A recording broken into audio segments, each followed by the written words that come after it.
Banjir saat ini masih menjadi permasalahan yang belum bisa dipisahkan dari kota Palembang. Hujan sebentar saja di sejumlah sudut kota Palembang terjadi genangan air. Untuk mengatasi banjir, Wali Kota Palembang Hanojoyo mengatakan Pemkot akan menyelesaikan pembangunan pompanisasi Sungai Bendung, menambah kolam retensi dan memberi sanksi tegas bagi warga yang membuang sampah sembarangan. Selain itu, Pemkot juga tengah melakukan program restorasi sungai.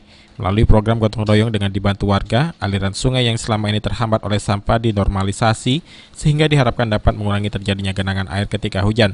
Tak hanya itu, keberadaan pompanisasi Sungai Bendung diharapkan dapat mengurangi genangan air di sejumlah lokasi. Dari total lahan seluas 285 hektar yang tergenang, nantinya akan berkurang dan tersisa 40 hektar saja. Lahan yang masih tersisa, kondisi airnya tidak lagi terlalu tinggi dari semula 70 cm berkurang hanya sekitar 30 cm.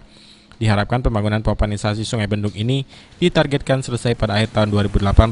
Pompanisasi Sungai Bendung insya Allah sudah selesai ya, karena masyarakat ini tinggal pengerjaan lanjutan dan mudah-mudahan sesuai tepat waktu. Jadi akhir tahun ini kita sudah pompanisasi Sungai Bendung itu bisa beroperasi. Insya Allah di Kemana area 4.000 hektar kurang lebih, mudah-mudahan nanti tidak tergenang lagi dengan selesainya pompanisasi.